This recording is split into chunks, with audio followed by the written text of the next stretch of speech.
Assalamualaikum warahmatullahi wabarakatuh. Alhamdulillahi rabbil alamin. Allahumma salli ala Muhammad wa ala ali Muhammad.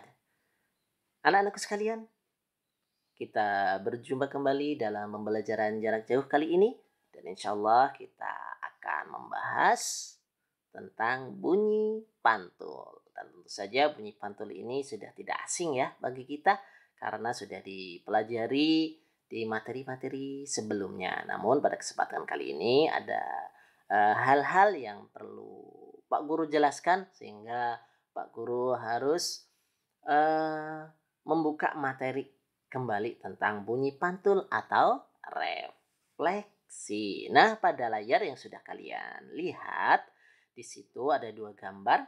Yang satu ada seseorang anak yang berteriak di atas bukit dengan dinding pemantulnya berupa tebing. Nah, yang gambar yang berikutnya ada seorang anak yang sedang berteriak, sama-sama berteriak keras tapi berada di kamar mandi. Tentu saja dinding pemantulnya adalah tembok kamar mandi. Tetapi untuk ilustrasi yang kedua ini tolong kalian jangan ikuti ya karena ini tidak sesuai dengan adab kita saat berada di kamar mandi. Ini sekali lagi hanya ilustrasi gambar saja. Nah, dari kedua ilustrasi gambar ini ternyata walaupun mereka sama-sama mengeluarkan bunyi yang sekeras-kerasnya, ternyata bunyi yang dihasilkan, bunyi yang dapat didengar itu keras bunyinya itu berbeda.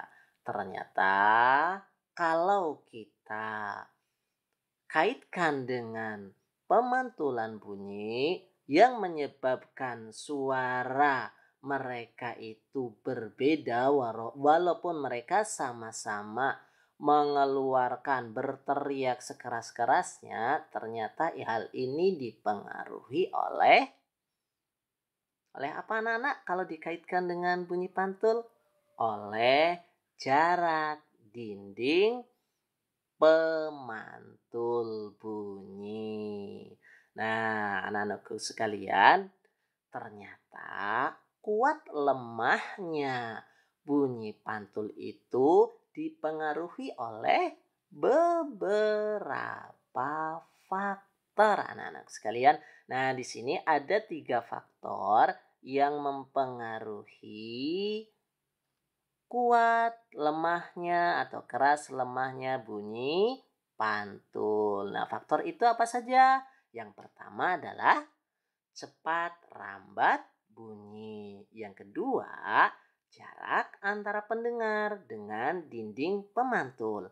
Sedangkan yang ketiga adalah jarak sumber bunyi dengan dinding pemantul. Inilah anak-anak sekalian, sekali lagi ada 3 faktor yang mempengaruhi keras lemahnya bunyi pantul.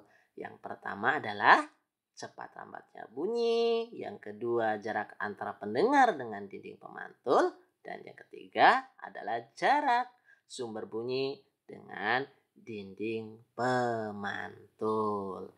Nah, berkaitan dengan jarak sumber bunyi dengan dinding pemantul, ternyata bunyi pantul ini bisa dibagi menjadi 3. Ayo, ada yang tahu? Berdasarkan jarak sumber bunyi dengan dinding pemantul, ternyata bunyi pantul ini dapat kita bagi menjadi 3. Ada 3 jenis. Sekali lagi, ada berapa jenis anak-anak? Ada 3 jenis. Yaitu apa saja? Yaitu pemantulan yang memperkeras bunyi asli. Yang kedua gaung. Dan yang ketiga gema. Kalian masih ingat kan?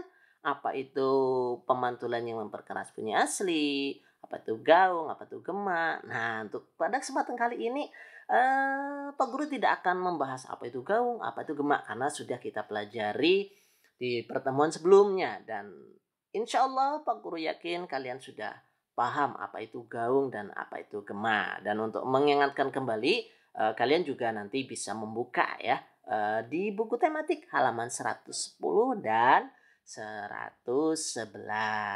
Nah, untuk kali ini anak-anakku sekalian, adanya pemantulan yang memperkeras bunyi asli, adanya gaung, adanya gema. Kenapa ini bisa terjadi dibagi menjadi tiga? Inilah yang akan kita bahas. Nah, yang pertama anak-anak sekalian, pemantulan yang memperkeras bunyi asli, hal ini disebabkan oleh jarak antara sumber bunyi dengan dinding pemantul itu sangat dekat, sehingga suara asli, bunyi asli dengan bunyi pantul itu terdengar sangat sangat sangat sangat hampir bersamaan. Maka bahkan ada yang mengatakan sama itu ya, antara bunyi pantul dengan bunyi asli terdengar bersamaan sehingga memperkeras atau memperkuat bunyi asli. Ya sebenarnya tidak sama, Nak. Masih ada jarak. Namun jarak antara bunyi asli dengan bunyi pantul yang terdengar di telinga kita itu jaraknya sangat sedikit. Nah, sehingga bisa memperkuat bunyi asli. Nah, sedangkan gaung, kenapa bisa terjadi gaung? Nah, ini sekali lagi disebabkan oleh jarak yang menyebabkan. Jarak apa? Jarak antara sumber bunyi dengan dinding pemantul itu yang dekat. Nah, kalau yang pertama tadi pemantulan yang memperkeras bunyi asli itu sangat dekat. Misalnya kita berbicara di ruangan yang sangat kecil, maka suaranya akan terdengar lebih jelas gitu ya, karena dinding pemantulnya itu sangat dekat dengan sumber bunyi. Kemudian kalau gaung itu hanya dekat saja, Nak, hanya dekat saja, bukan sangat dekat tapi dekat. Jadi dinding pemantulnya itu dekat dengan sumber suara. Misalnya berada di gedung gedung-gedung bioskop misalnya, atau di gedung-gedung pertemuan, sehingga di gedung-gedung tersebut biasanya dipasang peredam bunyi untuk meredam gaung. Nah, yang ketiga ini, gema, terjadinya bunyi pantul yang namanya gema ini disebabkan oleh jarak antara sumber bunyi dengan dinding pemantulnya yang jauh.